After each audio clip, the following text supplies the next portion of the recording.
family and family relationships, and how complicated family relationships can be. You can love them, you can hate them, you can't stop being like them. That's what I say. You can't, because they're family.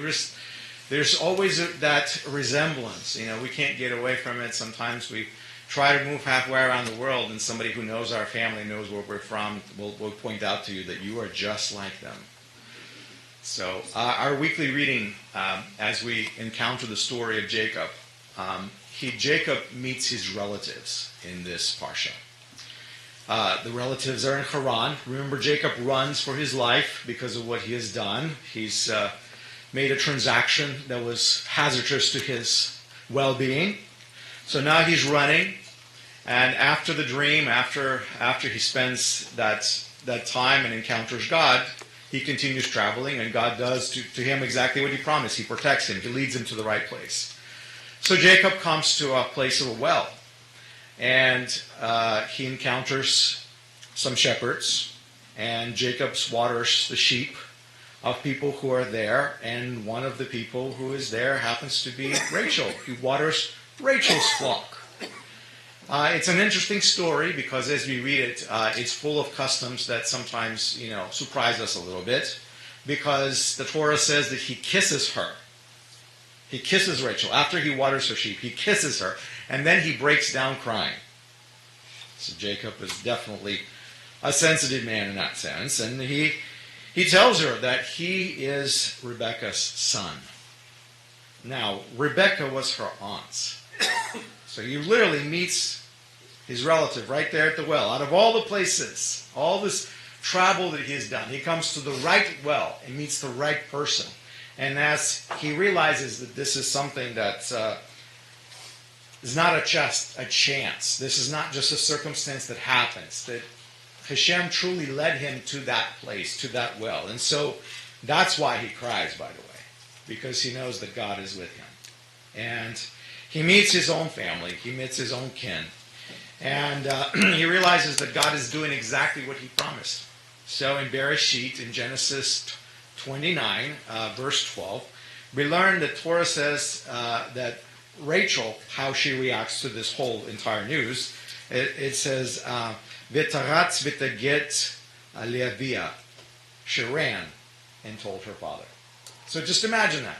He waters the flocks, he says, I am your relative, I am Rebekah's son, kisses her, starts crying, breaks down crying, and what is her reaction? She cuts and just runs. She just runs to her father's house to tell them the good news. Now, interestingly for us, as we read the story, it's so different. Rachel did not call for the nearby camel Uber. She did not arrange for a ride for Jacob or herself. She just ran. She just left him standing right there at the well and herself took off, running home. And as soon as we're told the story, we keep reading the story in the Torah, and it just gets more and more interesting. As soon as Laban realizes that his relative is right there on the outskirts of town by this well that I'm sure he knows quite well, what does he do? Torah says, he also runs to him. Again, no Uber. He didn't just look for a nearby camel or something like that. He literally just took off running. And he's running to greet him. So this is, again, an amazing story. Genesis 29:13, it says that Vayetzei, it says likrato, and he ran to meet him or to greet him, to welcome him. That's what he's doing. And it says vayichabek lo, vayinashek lo, and he hugged him and he kissed him. Vayevehu beito, and he brought him into his house. Torah can be so concise in expressing these complicated human transactions and emotions. Like here he is meeting his relatives that they kind of maybe sort of knew existed, but never ever met in their life. And as they meet, it just says that he hugged him, he kissed him, and took him home. That's it. Ran to meet him, hugged him, kissed him, took him home. It's like, just a few words that describe that whole entire situation. If there was a modern writer, writing Torah, I'm sure there have been quite a few paragraphs right there about how they met and what happened and describing all that. But we have these just short, concise descriptions. All of this emotion, I'm sure, is wrapped up in just these few words. So, to me, that's the amazing part of how they react to each other. The whole running away to tell her father, and then him running out to meet him. I mean, he didn't walk, he literally ran. That's what Torah says. And so I'm sitting over there reading this passage, and it says, when was the last time the relative sprinted even a mile to meet you? So they can escort you home, right? And as I'm thinking about this passage, I'm saying, well, it's not an entirely fair question. I have to be fair, because when was the last time you walked for miles and miles and miles to meet your relatives? No, this is their reality. So they tend to travel a lot on foot. And so this is an extraordinary situation, however, as you read. So not by chance Jacob stopped at this particular well. That's really what Jacob understands, and I think this is what his family understands. That you don't just bump into the right well in the right neighborhood when you're kind of wandering wilderness without GPS, without map, without road signs telling you where to go. I mean, he literally sleeps on the rocks and asks God for guidance and ends up in the right place. Just think about it. So everyone understands that God's hand is upon this situation. I'm sure Jacob understands this. I'm sure Laban perhaps understands this. And so as Laban runs out to meet him, and he treats him like family right away. You can see, he hugs him, he kisses him, he takes him home. I'm sure he immediately fixes him some tea and, all the Middle Eastern goodies that will happen. Nuts come out, dried fruit, all that kind of stuff. Just immediately he's being fed probably and given all the things that he needs because he's traveled a long way. And as we read a story, as soon as Jacob told Laban that why he came to see him, what actually brought him this long distance, which no doubt, I'm sure, included an explanation of why his brother wanted to kill him. Remember, that's the reason why he took off home, running. I'm sure he told him the story. What Laban remarked is also very interesting. The word he says, Ach atzmi ubesari ata. You are certainly my bone and my flesh. Now this is Laban speaking. Remember who? If you read the Torah, you know a little bit about Laban. So after he tells him the story of how he tricked his brother, his reaction is, you're certainly my kind of guy. We are definitely related. We are related. You are my bone and my flesh. You're just like me.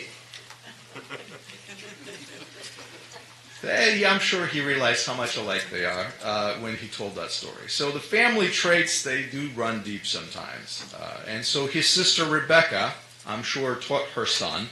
Remember, who was it that instructed Jacob to do what he did? His mom. Who is Laban's sister?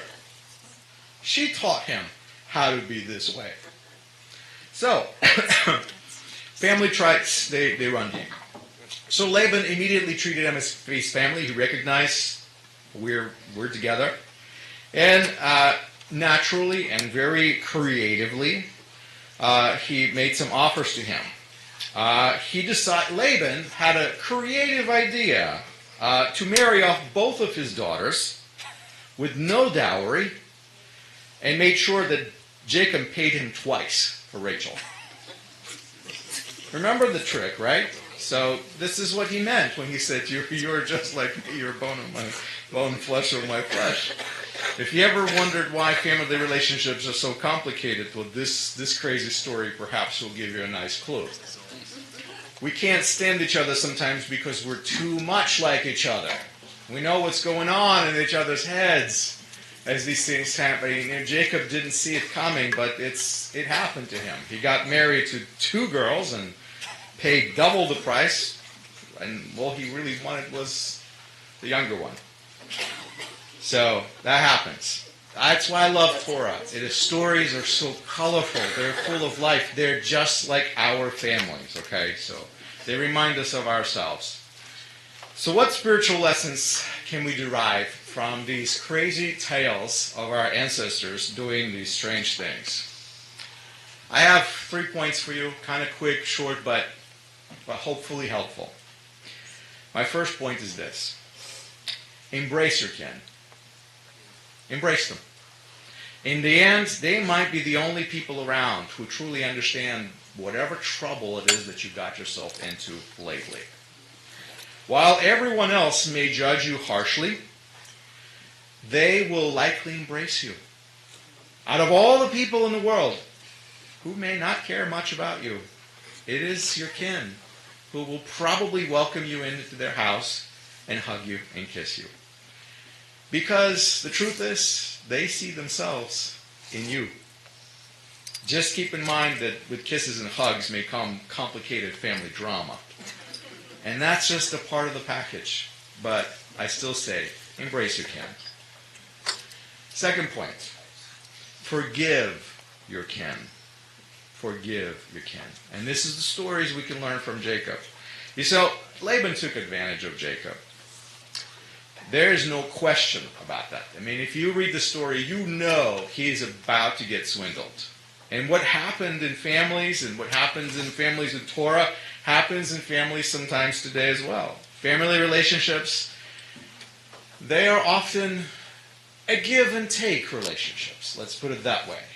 And you're not always on the giving side and you're not always on the taking side. Sometimes these sides switch. Sometimes you're on the side of giving, sometimes you're on the taking. Family relationships can become too much. They can become unhealthy and sometimes even toxic. That's why Jacob left. Remember, that's why he needed to get away. Now, if that happens, be smart, make space. That's what he did. But Hashem uses families and family environment to teach us. Teach us good, teach us bad, teach us ugly, all of those things. God uses family. So learn your lessons, forgive your kin. Remember, Jacob, with all the things that he had stored up against Laban, he still forgave him. He still treated them kindly. But move on if you have to. So because of God, the way that he is, he's going to use what you learned in that family relationship environment to grow you, to develop you, and to mold you and to shape you into the person that he really wants you to be. God will use those family relationships, as strange and dramatic as they can be. So I say forgive your kin, because actually they're doing God's work whether they know it or not. And my third point is, don't give up on your kin. Don't give up on your kin. See, Yeshua knew exactly what was going to happen to him. You know that? He knew that his own will conspire against him. He knew those that lead his own people, his own leadership, his own government, will turn against him, and they will use their ambition to put him down. He knew that some of his own words would be used to give false testimony against him in a court-like setting. He knew that. He knew that one of his closest companions will come and hug him and kiss him, and in the end betray him. He knew that he would end up in the hands of lawless foreigners who will have absolutely no mercy for him. You see, it's not his family that ended his life. It's those foreigners, the outsiders. He knew that some of the same people that he has healed and fed miraculously, they would stand up and look on him as he would breathe his own death, and they would not stop it.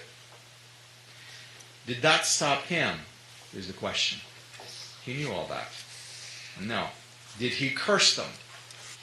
Did he disavow them? Did he call his family names as he died? Did he curse them or blame them for anything that happened? No. Anticipating his most difficult days of his life, he prayed for them. He yearned for the day they will look upon him and realize who he was.